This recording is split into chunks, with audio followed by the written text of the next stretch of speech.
എല്ലാവർക്കും നമസ്കാരം. നാം ഇന്ന് ചർച്ച ചെയ്യുന്നത് 2ാം ക്ലാസ്സിലെ മലയാളം 5ാമത്തെ പാഠം രുചിമേളം എന്ന പാഠഭാഗമാണ്.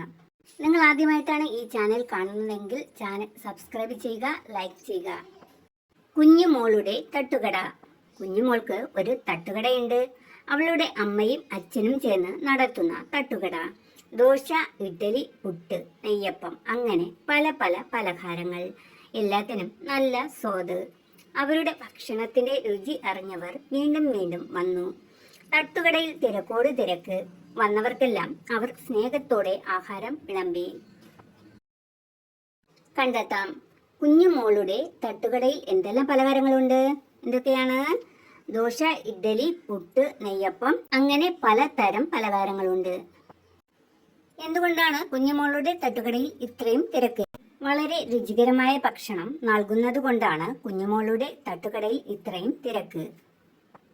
സ്വന്തമായി തട്ടുകടയുണ്ട്, സ്വാദുള്ള ആഹാരമുണ്ട്. എന്നിട്ടും കുഞ്ഞുമോൾക്ക് ഒന്നും കഴിക്കാൻ വേണ്ട. അമ്മയും അച്ഛനും സങ്കടപ്പെട്ടു. അമ്മ പറയുകയാണ്, ദിവസം കഴിയുന്തോറും മോൾക്ക് ക്ഷീണം കൂടിക്കൂടി വരുന്നു. തീരെ ഉഷാറില്ല. ഒരു ഡോക്ടറെ കാണിക്കണം. അടുത്ത പേജ്. ഡോക്ടർ പറഞ്ഞതെന്തെല്ലാം? അച്ഛൻ പറയുകയാണ്, ഇവൾ തീരെ ആഹാരം കഴിക്കുന്നില്ല, കടുത്ത ക്ഷീണവുമുണ്ട്. ഡോക്ടർ എന്താണ് പറഞ്ഞതെന്ന് അവിടെ എഴുതണം. എഴുതിയാലോ? മോൾക്ക് ശരീരത്തിന് നല്ല ക്ഷീണമുണ്ട്. ആഹാരം കഴിക്കാത്തത് കൊണ്ടാണ് ഈ ക്ഷീണം.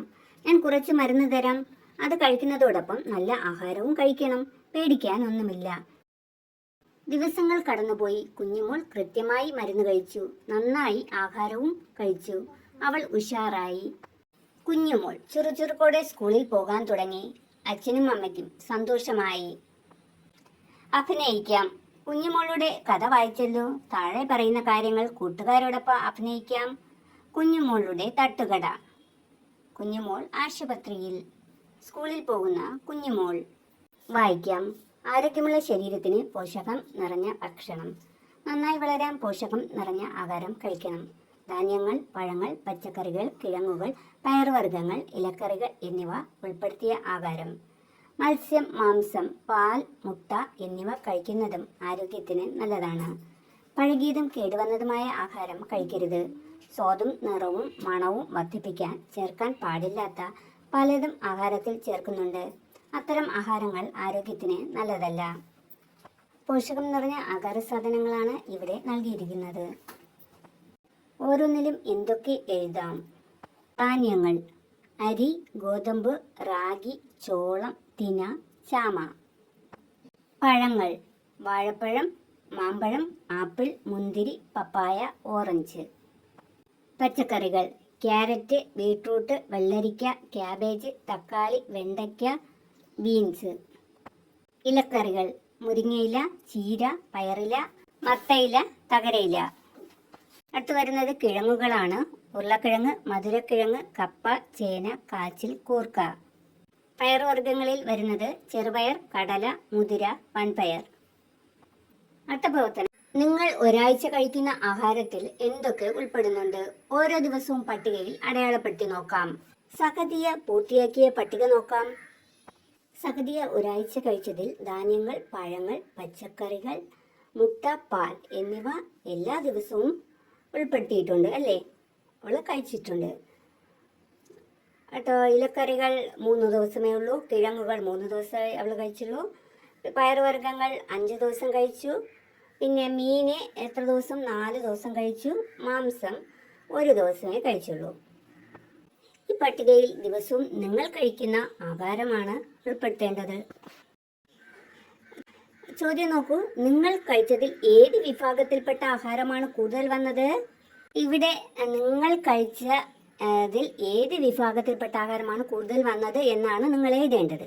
നമുക്ക് ഉദാഹരണത്തിന് നമ്മുടെ സഹദിയ കഴിച്ചത് ഏറ്റവും കൂടുതൽ വന്നത് ഏതാണെന്ന് നോക്കാം. ഏതൊക്കെയാണ് വന്നത്? ധാന്യങ്ങൾ വന്നു, പഴങ്ങൾ വന്നു, പച്ചക്കറികൾ വന്നു, പിന്നെ പാൽ, മുട്ട, പയറുവർഗ്ഗങ്ങൾ. അടുത്ത ചോദ്യം നോക്കൂ. ഏറ്റവും കുറവ് കഴിച്ചതോ? ഏറ്റവും കുറവ് നമ്മുടെ സഹദിയ കഴിച്ചത് ഏതാ? മാംസം. അരിയുണ്ട. അരി കഴുകി ഉണക്കി ചട്ടിയിൽ വറുത്തു, മിക്സിയിൽ പൊടിച്ചു. തേങ്ങ ചിരകി, ശർക്കര ചുരണ്ടി അരിപ്പൊടിയിൽ ചേർത്തു, കൈകൊണ്ട് കുഴച്ച് ഉരുട്ടി എടുത്തു. പാത്രത്തിൽ അരിയുണ്ടകൾ നിരത്തി വെച്ചു. ചോദ്യം നോക്കൂ, അരിയുണ്ടയിലെ ചേരുവകൾ എന്തെല്ലാം? എന്തൊക്കെയാണ്? അരി, തേങ്ങ, ശർക്കര. അടുത്ത പ്രവർത്തനം വായിക്കാം, പൂർത്തിയാക്കാം. ഇവിടെ കുറച്ച് വാക്യങ്ങൾ തന്നിട്ടുണ്ട്, കുറച്ച് നമുക്ക് പൂർത്തിയാക്കാനും ഉണ്ട്. അപ്പോൾ നമുക്ക് നോക്കാം. കലം കഴുകി, വെള്ളം ഒഴിച്ചു, അടുപ്പിൽ വെച്ചു, തീ കത്തിച്ചു, വെള്ളം തിളച്ചു, അരിയിട്ടു, അരി വെന്തു, ചോറ് വാർത്തു, കുഞ്ഞുമോൾ വന്നു, പാത്രമെടുത്തു, ചോറ് വിളമ്പി. ഇനി എന്തൊക്കെയാണ് വരേണ്ടത്? നമുക്ക് എഴുതി ചേർക്കാം.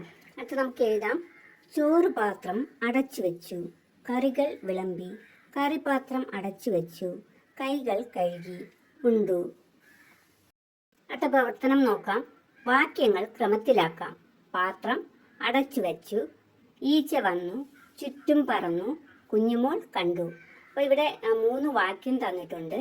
ഈ വാക്യത്തെ ക്രമത്തിലാക്കി എഴുതണം, ശരിയായ ക്രമത്തിൽ എഴുതണം. അപ്പോൾ ആദ്യം നമുക്ക് എഴുതാം. ഈച്ച വന്നു, ചുറ്റും പറന്നു, അത് കൊടുക്കാം അല്ലേ. രണ്ടാമത് ഏത് കൊടുക്കാം? കുഞ്ഞുമോൾ കണ്ടു, അത് അല്ലേ, അത് രണ്ടാമത് എഴുതാം. മൂന്നാമത് പാത്രം അടച്ചു വെച്ചു, 3 അത് നൽകാം. കണ്ടെത്താൻ പറയാം. ചോറ് വിളമ്പിയ പാത്രം കുഞ്ഞുമോൾ അടച്ചു വെച്ചത് എന്തിനെ? നോക്കിയാലോ. ചോറിൽ ഈച്ച വന്നിരുന്നാൽ അസുഖങ്ങൾ വരുമെന്ന് കുഞ്ഞുമോൾക്ക് അറിയാം, അതുകൊണ്ടാണ് അടച്ചു വെച്ചത്. അടുത്ത പാട്ടാണ് രുചിയുടെ പൊടിപൂരം. അമ്മുവിനിഷ്ടം മച്ചപ്പം, അടയും വടയും കുഴലപ്പം, ഇന്ദുവിനിഷ്ടം ഇടിയപ്പം, ഇഡ്ഡലി ദോശ ചപ്പാത്തി, ഉസ്മാനിഷ്ടം ഊത്തപ്പം, ഉമ്മ ചുടുന്നൊരു പാലപ്പം, മധുവിനിഷ്ടം വട്ടേപ്പം, മധുരം കിനിയും നെയ്യപ്പം, പലഹാരങ്ങൾ പലതുണ്ട്, പല പല രുചിതൻ പൊടിപൂരം. ഈ പാട്ടുമായി ബന്ധപ്പെട്ട ചോദ്യങ്ങൾ നോക്കാം. പാട്ടിൽ പറയുന്ന പലഹാരങ്ങളുടെ പേരുകൾ പറയാം, എഴുതാം. എന്തൊക്കെ പലഹാരങ്ങളാ പാട്ടിൽ പറയുന്നത്? അച്ചപ്പം, അട, വട, കുഴലപ്പം, ഇടിയപ്പം, ഇഡ്ഡലി, ദോശ, ചപ്പാത്തി, ഊത്തപ്പം, പാലപ്പം, വട്ടയപ്പം, നെയ്യപ്പം. അടുത്ത ചോദ്യം നോക്കൂ. ഇനിയും ധാരാളം ആഹാര സാധനങ്ങൾ ഉണ്ടല്ലോ, എഴുതി ചേർക്കാം. പുട്ട്, ഉണ്ണിയപ്പം, ഉഴുന്നുവട, പരിപ്പുവട, ഉപ്പുമാവ്, പഴംപൊരി, ബോണ്ട, ലഡു, ജിലേബി, ഉള്ളിവട മുതലായവ. ഫ്രൂട്ട് സാലഡ് തയ്യാറാക്കാം. ചിത്രത്തിൽ കുറച്ച് കുട്ടികൾ ഫ്രൂട്ട്സ് ഒക്കെ എടുത്തു വെക്കുകയാണ്. എന്തിനു വേണ്ടിയിട്ടാണ്? ഫ്രൂട്ട് സാലഡ് തയ്യാറാക്കാൻ. ആവശ്യമായ സാധനങ്ങൾ: തണ്ണിമത്തൻ, പൈനാപ്പിൾ, ഏത്തപ്പഴം, മാതളം, മുന്തിരി, പപ്പായ, ഓറഞ്ച്, ആപ്പിൾ തുടങ്ങിയവ. നമ്മുടെ കയ്യിലുള്ള ഏത് ഫ്രൂട്ട്സും ഇതിനു വേണ്ടി നമുക്ക് ഉപയോഗിക്കാം. ഫ്രൂട്ട് സാലഡ് തയ്യാറാക്കുന്ന വിധം അവിടെ നൽകിയിട്ടുണ്ട്, നമുക്ക് വായിച്ചാലോ. തയ്യാറാക്കുന്ന വിധം: പഴങ്ങൾ നന്നായി കഴുകിയെടുക്കുക, ചെറിയ കഷണങ്ങളായി മുറിച്ച് വൃത്തിയുള്ള ഒരു പാത്രത്തിലേക്ക് ഇടുക, ആവശ്യത്തിന് മധുരം ചേർക്കുക, നന്നായി ഇളക്കുക. Fruit salad ready. കടങ്കഥകൾ വായിക്കാം, ഉത്തരം കണ്ടെത്താം. ഇവിടെ 2 കടങ്കഥകൾ തന്നിട്ടുണ്ട്, അതിന് ഉത്തരം കണ്ടെത്തി എഴുതണം. ചോദ്യം വായിക്കാം. കടലിൽ നിന്ന് വരുന്നു ഞാൻ, അടുക്കള തന്നിലിരിക്കും ഞാൻ, വെള്ളം തൊട്ടാൽ അലിയും ഞാൻ, പറയൂ പറയൂ ഞാൻ ആരാണ്? ഉപ്പ്. രണ്ടാമത്തെ കടങ്കഥ നോക്കാം. ഏതു കറിക്കും രുചിയേകാൻ കൂട്ടി വിളിക്കാറുണ്ടെന്നെ, കറികൾ വെന്തു കഴിഞ്ഞെന്നാൽ പിന്നീടാർക്കും വേണ്ടെന്നെ. എന്താണ്? കറിവേപ്പില. ചോദ്യം നോക്കൂ. കൂടുതൽ കടങ്കഥകൾ കണ്ടെത്തി എഴുതാം. ആഹാര സാധനങ്ങളുമായി ബന്ധപ്പെട്ട കടങ്കഥകളാണ് കണ്ടെത്തി എഴുതേണ്ടത്. 1. തൊലി ഇരിച്ചാൽ കണ്ണീർ വരും. ഉത്തരം ഉള്ളി. ചെടിയിൽ നിന്ന് വരുന്നു ഞാൻ, മധുരം വാരി വിതറും ഞാൻ, അധികം തിന്നാൽ ഷുഗറാകും. ഉത്തരം പഞ്ചസാര. പേരും രുചിയും ഒന്നാണ്, ചില കറികളിൽ ഞാൻ രുചി കൂട്ടും. ഉത്തരം പുളി. ചെപ്പു നിറച്ചും പച്ചയിറച്ചി. ഉത്തരം കക്ക. അകത്തറുത്താൽ പുറത്തറിയും. ഉത്തരം ചക്കപ്പഴം. ഞെട്ടില്ല വട്ടയില. ഉത്തരം പപ്പടം. തൊട്ടാൽ ചൊറിയൻ, തിന്നാൻ രസികൻ. ഉത്തരം ചേന. കാളകിടക്കും കയറോടും. ഉത്തരം മത്തൻ. ഇട്ടാൽ പൊട്ടാത്ത കിങ്ങിണി മുട്ട. ഉത്തരം കടുക്. അടുത്ത പ്രവർത്തനം. ചിത്രം നോക്കി കഥ എഴുതാം. ഈ ചിത്രം നോക്കിയിട്ട് നിങ്ങൾക്ക് ഇഷ്ടപ്പെട്ട രീതിയിൽ കഥ എഴുതണം. കഥയ്ക്ക് നല്ലൊരു തലക്കെട്ട് നൽകണം. അതിനുശേഷം കഥ എഴുതണം. മടിയൻ കുഞ്ഞിപ്പൂച്ച. പൂവലൻ കോഴിക്ക് പത്തിരി തിന്നാൻ വല്ലാത്ത കൊതി. അവൻ തൻ്റെ കൊതി കൂട്ടുകാരനായ കുഞ്ഞിപ്പൂച്ചയോട് പറഞ്ഞു. കുഞ്ഞി, നമുക്ക് പത്തിരി ഉണ്ടാക്കിയാലോ? ഇത് കേട്ട മടിയനായ കുഞ്ഞി പറഞ്ഞു, എനിക്കെങ്ങും വേണ്ട പത്തിരി, നീ വേണമെങ്കിൽ തനിയെ ഉണ്ടാക്കി കഴിച്ചോ. ഉണ്ണിയുടെ കടയിൽ നിന്നും അരി വാങ്ങി പൊടിച്ച് പൂവാലൻ പത്തിരി ഉണ്ടാക്കി. നെയ്യിൽ ചുട്ട പത്തിരിയുടെ മണം അടിച്ച് കുഞ്ഞിക്ക് കൊതി സഹിക്കാൻ പറ്റാതെയായി. പൂവാലൻ കാണാതെ ഒരെണ്ണം തട്ടിയെടുക്കാം. കുഞ്ഞി പൂവാലൻ കാണാതെ പതുങ്ങി അടുക്കളയിൽ കയറി ഒരു പത്തിരി എടുത്തു. പെട്ടെന്ന് പൂവാലൻ അടുക്കളയിലേക്ക് വന്നു. കുഞ്ഞി നാണിച്ചു പോയി. പക്ഷേ പൂവാലൻ ചിരിച്ചുകൊണ്ട് കുഞ്ഞിക്ക് മതിയാവോളം പത്തിരി നൽകി യാത്രയാക്കി. അടുത്ത പ്രവർത്തനം നോക്കൂ. വരികൾ കൂട്ടിച്ചേർക്കാം. അപ്പം അപ്പം ഇടിയപ്പം, അച്ഛൻ ചുട്ടു ഇടിയപ്പം, അപ്പം അപ്പം പാലപ്പം, അമ്മ ചുട്ടു പാലപ്പം. ഈ 4 വരികളും ശ്രദ്ധിച്ച് തുടർന്നുള്ള വരികൾ ഇതേ ആശയത്തിലായിരിക്കണം എഴുതേണ്ടത്. അപ്പം അപ്പം നെയ്യപ്പം, ചേട്ടൻ ചുട്ടു നെയ്യപ്പം, അപ്പം അപ്പം ഉണ്ണിയപ്പം, ചേച്ചി ചുട്ടു ഉണ്ണിയപ്പം. ഞാൻ പറയട്ടെ, ഇവിടെ ഇഡലി, ഉണ്ണിയപ്പം, പുട്ട് എന്നിവ നൽകിയിട്ടുണ്ട് അല്ലേ? അതിൽ ഇഡലിയും ഉണ്ണിയപ്പവും എന്തോ അവരെക്കുറിച്ച് പറയുകയാണ്. അപ്പോൾ നമ്മൾ എഴുതേണ്ട പുട്ടിനെ കുറിച്ച് നമ്മളിവിടെ എഴുതാനുണ്ട്. നമുക്ക് ആദ്യം നോക്കാം ഇഡലി എന്താണ് പറയുന്നതെന്ന്.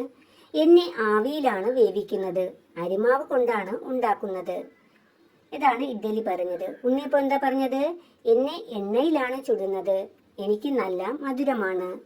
അപ്പോൾ ഇനി നമുക്ക് പുട്ട് എന്താണ് പറയുന്നതെന്ന് നോക്കിയാലോ. അത് നമ്മളാണ് എഴുതി ചേർക്കേണ്ടത്. പുട്ട് പറയുന്നത് എന്താണെന്ന് നാം എഴുതണം. എന്നെ ആവിയിലാണ് വേവിക്കുന്നത്, ഗോതമ്പ് പൊടി കൊണ്ടും അരിപ്പൊടി കൊണ്ടും എന്നെ ഉണ്ടാക്കും, പഴവും കടലക്കറിയും കൂട്ടി എന്നെ കഴിക്കാറുണ്ട്. ഇതോടെ രുചിമേളം എന്ന പാഠഭാഗത്തിലെ പ്രവർത്തനങ്ങളെല്ലാം അവസാനിച്ചു. നിങ്ങൾക്ക് ഈ വീഡിയോ ഇഷ്ടമായെങ്കിൽ വീഡിയോ ലൈക്ക് ചെയ്യുക, സബ്സ്ക്രൈബ് ചെയ്യുക.